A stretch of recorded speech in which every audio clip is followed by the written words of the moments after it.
Nós saudamos a todos com a paz do Senhor Jesus. Amém.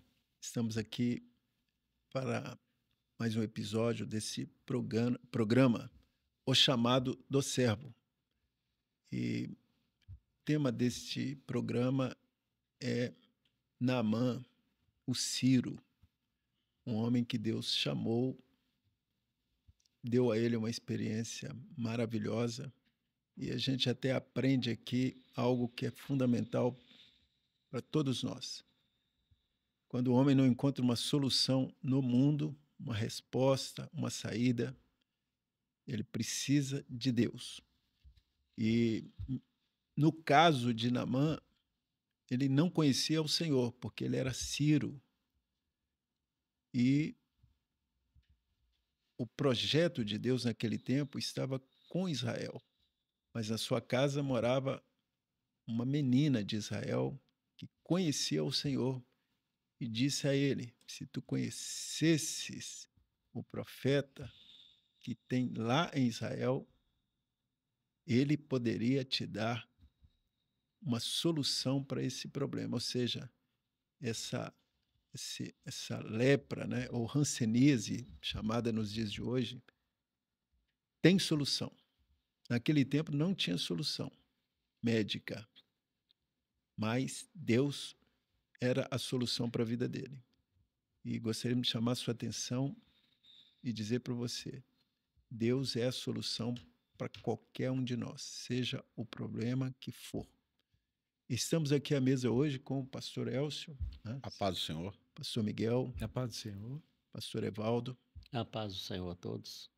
e vamos dar início ao nosso programa e pedir aqui ao pastor Miguel que nos fale um pouco sobre o aspecto doutrinário do chamado de Naamã, como Deus o chamou e o que é que essa experiência de Naamã pode traduzir para o nosso enriquecimento espiritual.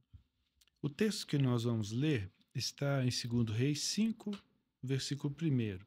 E Naamã, chefe do exército do rei da Síria, era um grande homem diante do seu senhor e de muito respeito, porque por ele o Senhor dera livramento aos sírios. E era este varão homem valoroso, porém leproso. A palavra do Senhor mostra que Deus já conhecia a Naamã. Na doutrina de salvação, ato e processo, a eleição de Deus na vida de Naamã já tinha acontecido. Às vezes o homem não sabe, mas Deus está no comando da sua vida. O homem passa a vai conquistando cultura, ele vai, através da sua dedicação, ele conquista às vezes cargos, mas nem sempre ele se lembra que Deus está no comando de tudo. Até o momento em que surge uma necessidade em que, se não for Deus na vida do homem, ele não vai conseguir resolver. Era o caso de Naamã. Então, na doutrina de salvação, ato e processo, Deus já o tinha eleito, porque a palavra fala, porque por ele o Senhor dera livramento aos sírios. Deus deu sabedoria, deu a capacidade de Naamã ser reconhecido por ter dado a vitória para o seu povo. E ele era um homem valoroso. Mas até o momento em que surge uma direção de Deus para o chamado, que está no segredo, que é essa menina que habitava no seu lar. Quando ela fala com ele que o seu problema o profeta resolve. Então a igreja é assim: se alguém chega com um problema, imediatamente o Espírito Santo é que vai ser a direção, porque o Espírito Santo vai revelar Jesus na vida do homem. Glória a Deus, maravilha. Jesus. Pastor Evaldo, como se trata de uma doença rara, né? E você, como médico, pode nos ajudar a entender melhor esse processo, né, dessa enfermidade, a sua, vamos dizer assim, os danos que ela pode causar ao organismo, né? E eu acho que aqui tem um problema muito difícil, né? Parece que quando uma pessoa tinha uma enfermidade como aquela, ele não tinha esperança, né? Porque não tinha solução. Exatamente. Mas e que nós podemos aprender aqui com essa experiência de Naamã?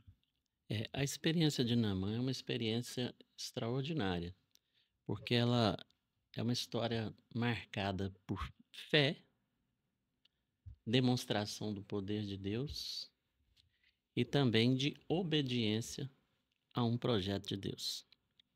Então, Naamã era um homem que tinha muito prestígio, né? Como foi falado já aqui pelo pastor Miguel, ele era um comandante, um maioral do exército da Síria. E por ele, muitas vitórias já tinham acontecido para o exército da Síria. E naqueles dias, os reis, eles tinham um aspecto muito importante pelos seus exércitos. E aqueles que os comandavam, quando eles eram vencedores, vitoriosos, eles tinham uma posição de muito destaque na sociedade. Mas Naamã era esse homem, um varão valoroso, de destaque.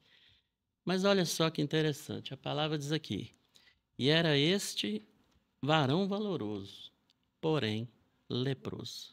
Então, esse porém que a Bíblia ressalta aqui é o que fazia toda a diferença na vida de Naamã. Então, a lepra, naqueles dias, era uma doença grave, incurável e que trazia um grande malefício social, psicológico, né? E de convívio para aqueles que eram portadores daquela doença. Então, a lepra ela tinha algumas características, né, marcantes. Por exemplo, naqueles dias era incurável. Hoje nós sabemos que a lepra ou o mal de Hansen ela tem cura. Mas, por exemplo, a lepra ela deformava o homem. Então, o homem ele tinha perda dos seus membros, não é? A lepra tornava o homem insensível, ele perdia a sensibilidade do seu corpo ao calor, ao frio, à dor, além do aspecto estético também. Eles ficavam deformados e aquilo era uma preocupação muito grande para o convívio social. Os portadores de lepra daquela época, eles eram fadados a viver, até certo ponto, marginalizados. Eles eram até obrigados a anunciar que eles eram leprosos. Muitos deles tinham que anunciar, olha, impuro, era a expressão que eles usavam, impuro. Eles anunciavam, quando eles começavam a se aproximar da sociedade ou de um ajuntamento de pessoas, eles eram obrigados a anunciar que eles eram impuros e guardar uma certa distância do Porque convívio era social. contagiosa, né? Era altamente contagiosa. Então, nós vemos aqui o peso que a lepra representava na vida de Naamã, embora ele tivesse todo um contexto social relevante para a sua vida. Mas ele ouve falar, não é, da menina que estava na sua casa, que em Israel havia um profeta, o profeta Eliseu. E a menina disse assim: se ele estivesse diante do profeta, ele seria restaurado, ele seria curado. E a palavra mostra que Naamã, então, ele imediatamente ele se dispõe a ir até Israel. E ele vai ao rei de Israel, e Eliseu, quando ouve falar que ele havia ido a Israel, Eliseu diz assim: manda que ele venha ter comigo. E no caminho até Israel, como acontece com todo homem, Naamã, ele projetou para si como Deus deveria agir na sua vida. Olha, quando eu chegar lá, ele vai me receber dessa forma, o agir de Deus será dessa forma. Mas quando ele chega em Israel, ele tem uma surpresa. E ele vê que o agir de Deus não é segundo aquilo que o homem deseja que Deus faça. E o profeta Eliseu, então, o orienta a mergulhar 7 vezes no Rio Jordão. E ele faz uma expressão assim: olha, mas logo no Rio Jordão, um rio tão sem expressão, um rio tão simples, Abana e Farpá são rios muito melhores. Mas ele então entende que aquela era a solução, porque ali havia um contexto profético, porque o Jordão representa ali o próprio Senhor Jesus. E quando Eliseu aponta o Jordão, Eliseu é tipo do Espírito Santo, que aponta Jesus como o único e suficiente Salvador para a vida do homem. Glória a E Deus. ele vai, e na 7ª vez que ele mergulha ao Jordão, a palavra registra aqui que a sua carne se torna limpa, como a carne de um menino. E ali está profetizado também um novo nascimento que o homem alcança quando ele obedece à direção do Espírito Santo para a vida dele. Glória a Deus. Pastor Elcio, tudo começou com essa, essa dor, né? É uma dor muito grande quando uma pessoa tem um problema sem solução. Mas a solução estava pertinho dele, né? Dentro de casa. E quantas pessoas hoje recebem um convite para ir à igreja, para conhecer o Senhor, para Deus dar uma, uma experiência, né? Para Deus fazer um milagre na vida dele, e as pessoas nem dão ouvido, né? Mas Naamã, sendo um homem, conforme os companheiros disseram ali, socialmente influente, né? Porque hoje muitas pessoas até entendem o evangelho como uma coisa menor, né? Mas ele decidiu investigar o que a menina falou. Foi lá em Israel, vamos ver quem é esse profeta, vamos ver o que é que ele pode fazer por mim, porque por certo ele creu, senão ele não ia. Sim. Né? Glória a E Deus. todo aquele que crê, ele recebe um milagre de Deus. E nessa situação que os companheiros colocaram ali, muito bem, mas onde está o contexto profético de tudo isso, pastor Elcio? No sentido do chamado, do milagre propriamente dito, né? E como que isso se dá na prática na vida de Naamã? Então, nós vamos pontuar algumas coisas aqui. Primeiramente, a menina, o testemunho da menina. Glória a O Deus. testemunho da menina é o testemunho do servo. Os servos, eles estão falando daquilo que eles viram e ouviram, Glória a Deus. daquilo que Deus operou na sua vida, no seu meio, e estão transmitindo isso. Até mesmo as nossas crianças, muitas vezes, são muito evangelistas, né? E elas anunciam a palavra de uma maneira maravilhosa e o Senhor tem operado. A segunda coisa ele deu ouvidos ali ao testemunho, ali falou, não, eu vou atrás, porque eu estou necessitando de uma bênção. O pastor Evaldo citou a lepra. A lepra, ela, na Bíblia, é tipo do pecado. Por que é tipo do pecado? Porque a lepra, ela deixa o homem insensível com relação às coisas de Deus. Ela deforma a vida do homem, a vida moral, a sua vida mental, todos os aspectos, vai deformando. O homem vai perdendo, né? Assim como, às vezes, o leproso, ele perde ali os seus membros. Então, aqueles que estão no pecado, eles vão perde a paz, perde a alegria, perde, às vezes, até A esperança, a razão de viver, estão perdendo. E a terceira coisa, né, então, a lepra tem 3 aspectos, né? Então, Afasta o homem insensível, do convívio social. convívio social, porque a lepra... Mas acontece o seguinte, a lepra, por ser contagiosa, ela impede o contato social, mas o pecado é uma barreira entre o homem e Deus. Ela separa o homem de Deus. Verdade. Então, por isso que a lepra, na Bíblia, é tipo do pecado. E ela foi até... Naamã conseguiu cartas, né, do rei da Síria para procurar o rei de Israel, e o rei de Israel até falou, não, porventura sou eu Deus para curar um homem? Então, mas Eliseu, e Naamã estava até voltando, quando Eliseu mandou um recado, não, vem até mim. Ele chegou lá com a comitiva e Eliseu não apareceu, só mandou um recado através do seu moço ali, né? Mergulha 7 vezes no Rio Jordão. Por que isso? Porque o Espírito Santo, ele usa os seus servos. O Espírito Santo, ele não aparece. Então, ele manda o seu mensageiro, o recado. Ó, a revelação de Deus é esta. E ele ficou até indignado. Eu pensei que o profeta fosse me receber com grande pompa e tudo mais. Afinal, eu sou um general. É até interessante a questão ele, chefe dos exércitos, tinha ganhado todas as batalhas.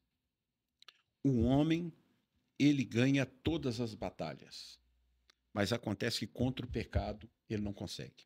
Então é só Deus que pode perdoar o seu pecado. Libertar, né? Libertá-lo, Glória a Deus. transformar a Se sua o vida Filho do Homem vos libertar, verdadeiramente. verdadeiramente sereis Glória a Deus. livres. Então, Glória a ele, Deus. não, de muito respeito, deu livramento e tudo, porém leproso. Essa batalha ele mesmo não conseguiu vencer. E quando ele chega ali, Eliseu manda o recado, aí ele fala de Abana e Farpar. Não são rios melhores? Há pessoas, às vezes, o seguinte, não, acontece que tem a Bíblia, tem a revelação do Espírito. Para que isso? Tem filosofia, tem teologia, tem religião, tem tanta coisa que eu acho até mais bonito, mas não dá solução para o seu problema. O que vai dar solução ao seu problema é a palavra, é a revelação do Espírito Santo. É isso que vai trazer a transformação na vida do homem. E quando ele estava indignado lá, já ia até embora, os servos disseram até uma palavra interessante. Olha, se porventura, Naamã, se porventura o profeta tivesse pedido alguma coisa difícil, porventura você não faria? Quanto mais, lava-te 7 vezes no Jordão. Foi aí que ele decidiu. Então, Deus falou uma coisa muito interessante com Saul. Deus não quer sacrifício. Deus quer obediência. Glória a Deus. E na doutrina de salvação, eleitos, né, segundo a presciência de Deus Pai, Em obediência. para obediência. Então, o grande segredo aí é a obediência. Né? E quando ele desce ao Jordão e lava 7 vezes, por que 7 vezes? Porque é a obra perfeita de Deus, a obra completa de Deus. A sua carne se tornou como do menino. Então, tudo isso é profético, é novo nascimento. Então, aquele que nascer, né, da água e do Espírito, então ele vai ver o reino de Deus. Então, Jesus falou sobre o novo nascimento. E ele, então, volta a Eliseu, querendo dar presentes, né? E Eliseu recusa, porque a salvação, ela é de graça. A bênção de Deus, ela é de graça. Pela graça sois salvos por meio da fé. Isso não vem de vós, é dom de Deus. Efésios 2:8, né? E ele, então, fala assim, ó, então, vou voltar para minha terra, não adorarei outro Deus, mas para finalizar, ele pediu uma coisa muito interessante. Como ele foi curado no Rio Jordão, se ele fosse levar alguma coisa de Israel, ele pediria água. Não, eu vou levar a água do Rio Jordão, que vai ser a lembrança daquilo que Deus operou na minha vida. Mas ele não leva água. Ele pede a Eliseu, fala assim, ó, eu te peço que me dê 2 cargas da terra de Israel, de terra, para eu levar comigo. Por que a terra? Porque a terra é herança. Então, o homem que recebe a salvação, ele leva consigo a herança eterna. Glória a Deus. Então, nós vamos passar dessa vida, mas acontece que Jesus falou assim, eu tenho preparado, né, um lar na eternidade, vou preparar lugar para vós. Então, as 2 cargas de terra falam da herança eterna. Glória a Deus. Glória a Jesus. Maravilha. Né? E um detalhe importante, que Naamã reconhece a bênção que ele tinha recebido. E ele coloca diante do profeta, não me julgues mal se eu tiver que, no meu serviço, onde que eu estou. Aí, na mesma hora, Eliseu fala com ele, vai-te em paz. Quando Jesus nos dá a bênção que precisamos, agora nós seguimos em paz, porque é ele que chega e fala, eis que vos dou a minha paz. Então, seguir a Jesus no caminho é receber do príncipe da paz essa paz que o homem não pode dar. Glória a Deus. Glória a Jesus. Ele sendo um servo de Deus, agora, ele não ia afastar do trabalho, ele ia continuar trabalhando como um oficial do exército, ele ia continuar tendo o seu convívio social. Né? Ele até precisava de servir ao seu rei, conforme foi uma preocupação dele, né? Dentro do templo lá, de um outro Deus. Mas o que importava ali é o Deus que estava no coração dele, não o outro Deus. Então, nós que decidimos servir ao Senhor, não precisamos ter medo de nada, né? Glória a Deus. Nós precisamos de andar no caminho, que é o processo, e garantir esta bênção que Deus nos ofereceu. Vejam bem que é tão bonito que o chamado foi de Deus, usando primeiro uma menina, Glória a né? Jesus. E a conclusão, libertação completa de um mal terrível, quer dizer, a dívida dele é que é impagável. Ele queria pagar, mas não tem como pagar, né? A Bíblia até diz, os nossos recursos se esgotariam antes, ninguém consegue pagar a sua salvação, porque Deus nos deu de graça na pessoa de Jesus. Glória a Aleluia. Deus. Glória a Jesus. Você que está nos ouvindo, nos acompanhando, né? Se alguém te convidar para ir à igreja, faça um esforço, vai, abre o coração. Você vai encontrar na nossa igreja, não é um homem poderoso como Naamã não encontrou em Eliseu um homem poderoso, mas você vai encontrar o Espírito Santo que vai te dizer o caminho, né? E você, quando ouvir a voz do Espírito Santo e atender, você vai receber a recompensa de tudo isso, que é um milagre na sua vida e a salvação da sua alma. Glória a Jesus. Continue Glória a conosco, nossa programação continua, né? E nosso episódio termina aqui, mas outros virão e contamos sempre com a sua presença, né? Ao assistir, deixe seu like, compartilhe com seus amigos, com aquela pessoa que ainda não conhece ao Senhor, para que ele também tenha a mesma experiência que os servos do passado tiveram e que no presente Deus também tem feito a mesma obra. Deus abençoe a todos, nos despedimos aqui da mesa, né, dos Na todos paz os do Senhor. A companheiros. todos, a paz do Senhor. A paz do Amém. Senhor. Deus abençoe a todos.